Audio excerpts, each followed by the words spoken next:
እየፈረሰች ያለችውን አዲስ አበባን በመሰንቆ እየገነባት ያለው ሐዲስ ዓለማየሁ።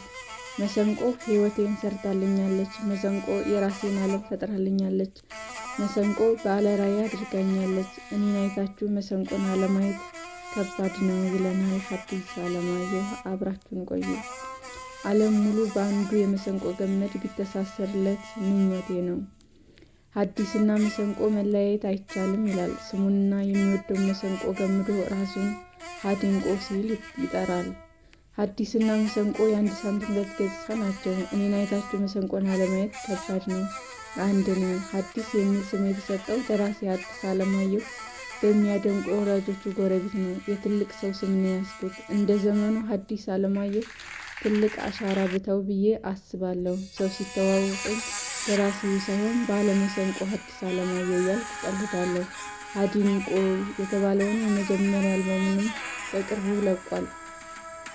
የመሰንቆ አልበም ነው። በአዲስ አበባ ጎዳናዎች ትዝታ የተሞላ የመሰንቆ አልበም። ቦሌ ጃፓን ትዝታ፣ ቀበና፣ 4 ኪሎ፣ ጃን ሜዳ፣ ፒያሳ፣ መርካቶ፣ መስቀል ፍራወር፣ ካዛንችስ፣ መገናኛ፣ ሳሊተ ምሕረትና አድዋ ድልድይ ለአዲስ አበባ የተጻፉ የፍቅር ደብዳቤዎች ይመስላሉ። የማንነቷ መገለጫ የሚባሉ ቀደምት ሰፈሮቿን እያጣች ላለችው አዲስ አበባ እንደ ሙገሳ፣ እንደ ስንብት፣ እንደ ማስታወሻ ልንለው እንችላለን። ሐዲስ ሀገረኛ ሙዚቃን ከባህር ማዶ ባስተሳሰረባት መሰንቆ ሰፈሮቹ ሲፈርሱ ይዞ የፈረሱትን ትውስታ ቀጥሎ ለታሪክ እያስቀመጠ ነው። የቀበና ልጅ ሐዲስ የቀበና ልጅ ነው። ትዝታ ቀበና ሙዚቃ ወደ ልጅነት ትውስታው ይወስደናል። ልጅ ሳለ ወንድሙ ከክፍለ ሀገር መሰንቆ ገዛላቸው። መሰንቆም የተገዛው ለቤት ጌጥ ነበር። ወንድማችን ከክፍለ ሀገር ሄዶ ሲመለስ ጌጥ እንድትሆን መሰንቆዋን አመጣና ግድግዳ ላይ ተሰቀለች። እንዳናበለሻት እንዳትነኳት እያለ ያስፈራራን ነበር ይላል ሐዲስ በትውስታ። መሰንቆዋ ከግድግዳ ሳትወርድ 2 ዓመት ሞላት። ሐዲስም ያያታል፣ እሷም ታይዋለች። ዛሬ ሕይወቴን የሰራችልኝ የሚላትን መሰንቆ አንድ ቀን ከግድግዳ አወረዳት። ይህ እስከ ዛሬ አብረው ከቀበና እስከ ጎንደር ከአዲስ አበባ እስከ ጃፓን ዓለምን ይዞራሉ። ቀበና ብዙ ትዝታለኝ ይላል ሀዲንቆ። የቀበና ወንዟ የማንጎራጉርባት ቦታ ነበረች። ማህበራዊ ሕይወቴን፣ ጓደኞችን አስታውሳለሁ። አሁን አብዛኛው ነገሬ ፈርሷል። ትዝታ ከቀበና ሙዚቃ የተሰራው ቀበናን ሳስብ የሚሰማኝ ትዝታዬን በሚገልጽ መንገድ ነው። በሚፈራርሱም የድሮውን ማስታወስ እፈልጋለሁ።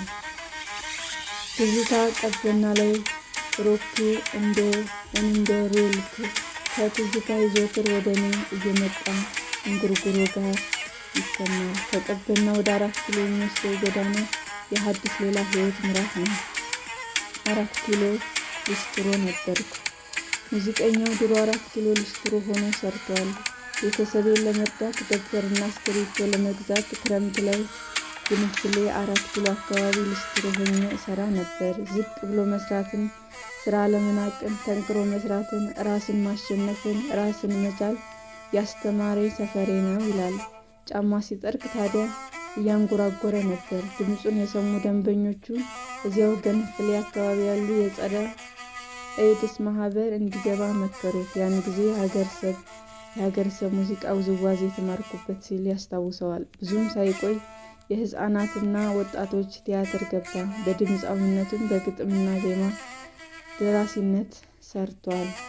የጃን ሜዳና ሃርሞኒካ እና ካንትሪ ሙዚቃ። ጃን ሜዳ የብዙ ሙዚቃ ስልቶች ድብልቅ ነው። በተለምዶ ለጥምቀት በዓል በጃን ሜዳ የሚሰማው ሃርሞኒካ ከሀገረሰብ ሙዚቃ ጋር ተዋህዶ ይሰማል።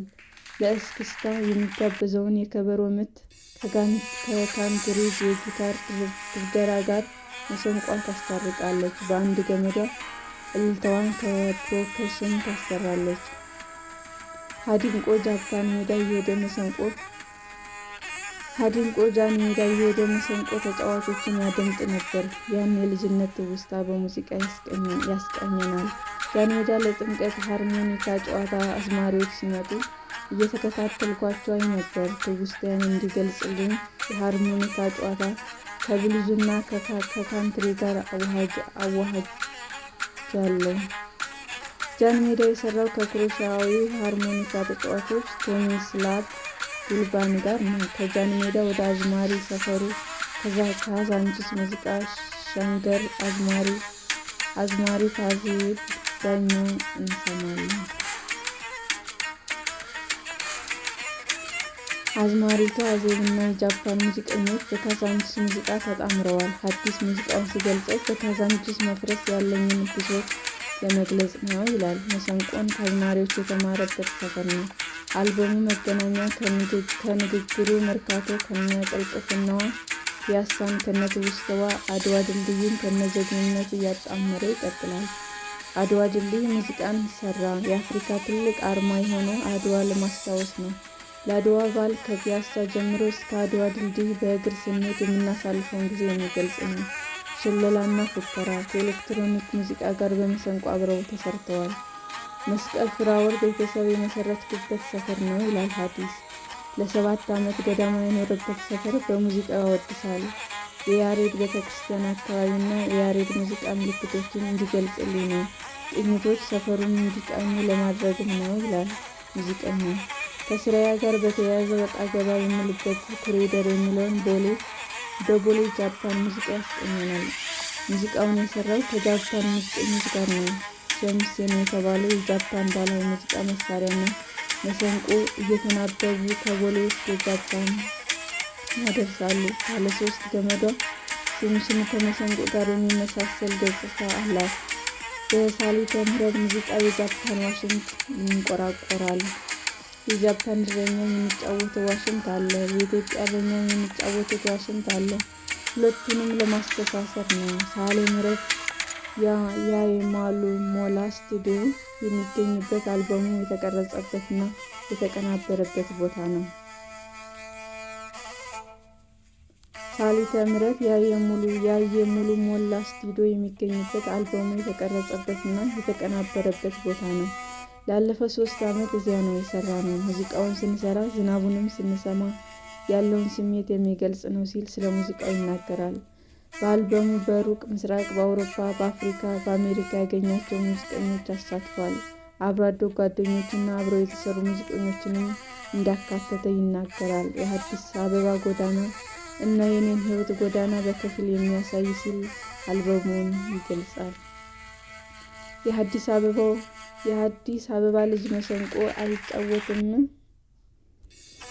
ሐዲስ ወንድሙ የገዛውን መሰንቆ ከግድግዳ ካወረደ ዓመታት ተቆጥረዋል። ሙዚቃ የሚወድ ቤተሰብ ውስጥ እንዳደገ ይናገራል። እናቱ የወሎ ሰው ነች።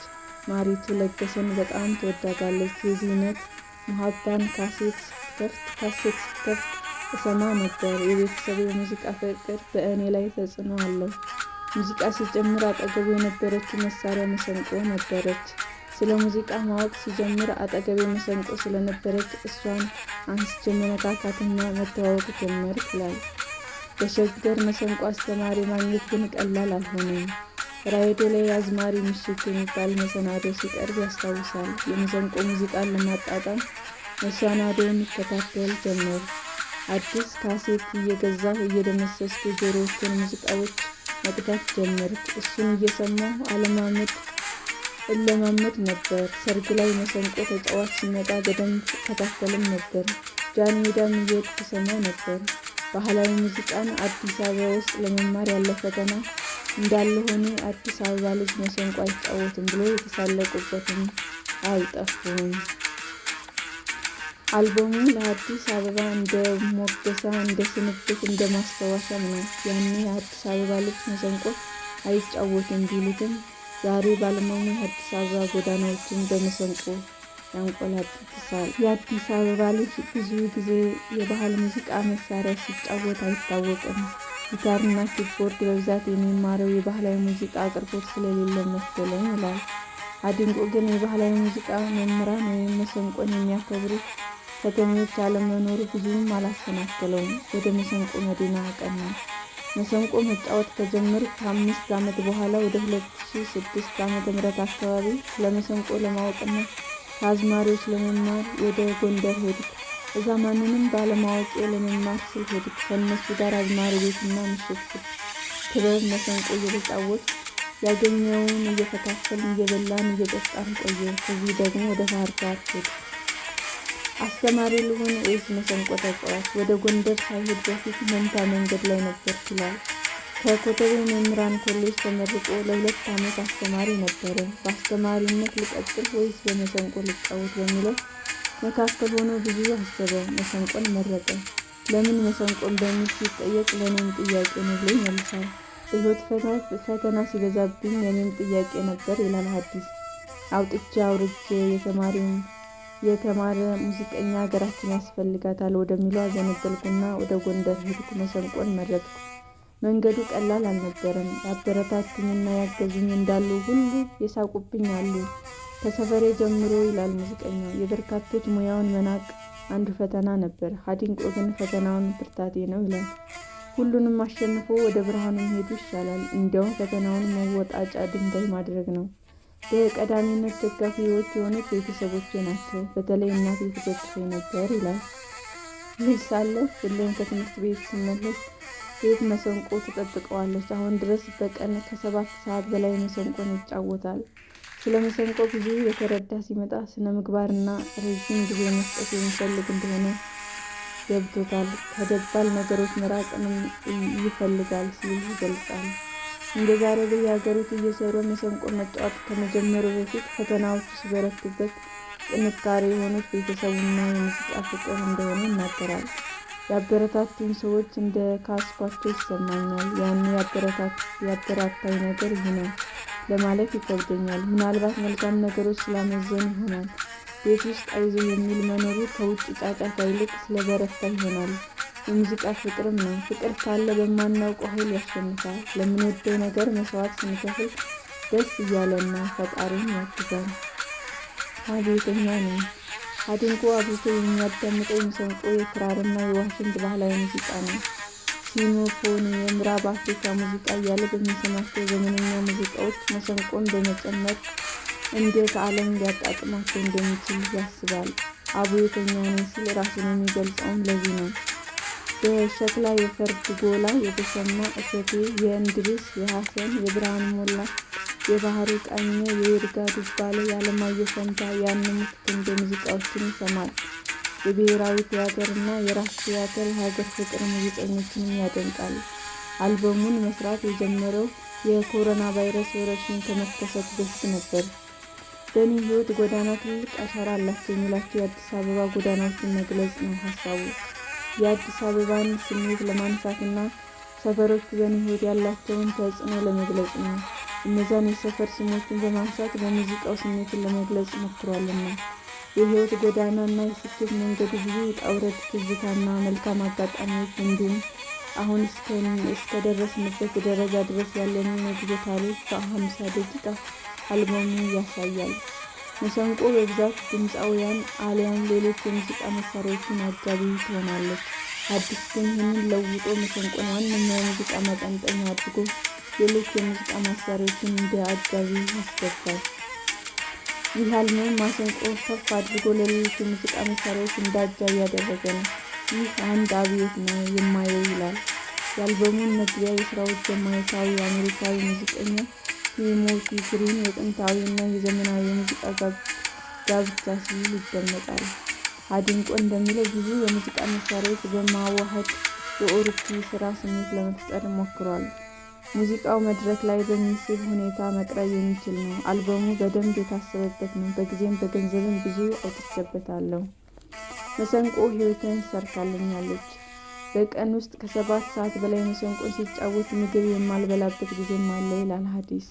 መሰንቆ ሕይወቴን ሰርታልኛለች፣ ለወደፊትም እየሰራችልኝ ነው ሲል ያሞግሳታል። መሰንቆን ለመንፈሳዊ ሕይወት፣ ለጤናዬ፣ ለማህበራዊ ሕይወቴም እጠቀማታለሁ። የገቢ ምንጭ ነች። ቤተሰቤንም ሰርታልኛለች። ከባለቤቴ ጋር የተዋወቅኩን በመሰንቆ አማካኝነት ነው። መሰንቆ ስለ ሀገሬ፣ ስለ ባህሌ፣ ስለ ታሪክ፣ ስለ ዓለም እንዳውቅ አድርጋኛለች ይላል።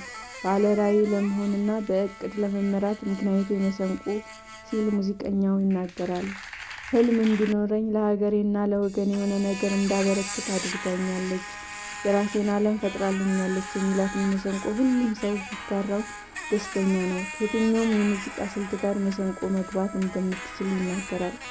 መሰንቆ እንደ ኪቦርድ እና ጊታር በየሙዚቃው ብትገባም ይመኛል። በ2050 ዓለም ሁሉ መሰንቆ ሲጫወት ባይ ደስ ይለኛል ይላል አድንቆ። አልበሜ ለዛ ነው መነሻ እንዲሆን መሰንቆ ወንዝ የሚያሻግር ገጸ በረከት ነው ሲልም ይናገራል የሚለው ሙዚቀኛው ሀሳብ መነሻውም ይህ ነው። አንድ ገመድ አንድ ዓለም አንድ ገመድ አንድ ዓለም መሰንቆን ወንዝ የማሻገር ፕሮጀክት ልንለው እንችላለን። አልበሙ በይዘትና በሙዚቃው ስፔክትረም አዲስ ድምፅ እንዲሆን የሚገልጸው ሙዚቀኛው ከተለመደው የመሰንቆ አጨዋወት ወጣ ያለ መሰንቆ ወንዝ ያሻገረ ነው ይላል። አድማጮች አንዷን የመሰንቆ ገመድ ከአንድ ዓለም ጋር አስተሳስረው ሙዚቃውን እንዲሰሙለት ይፈልጋል። የአልበሙ ዓለም የሙዚቃው መነሻው መዘከር፣ መሰንቆን ከፍ ማድረግ፣ የኢትዮጵያ ሙዚቃን ወንዝ ማሻገርና የባህል ሙዚቀኞችን ማነሳሳት መሆኑን ይናገራል።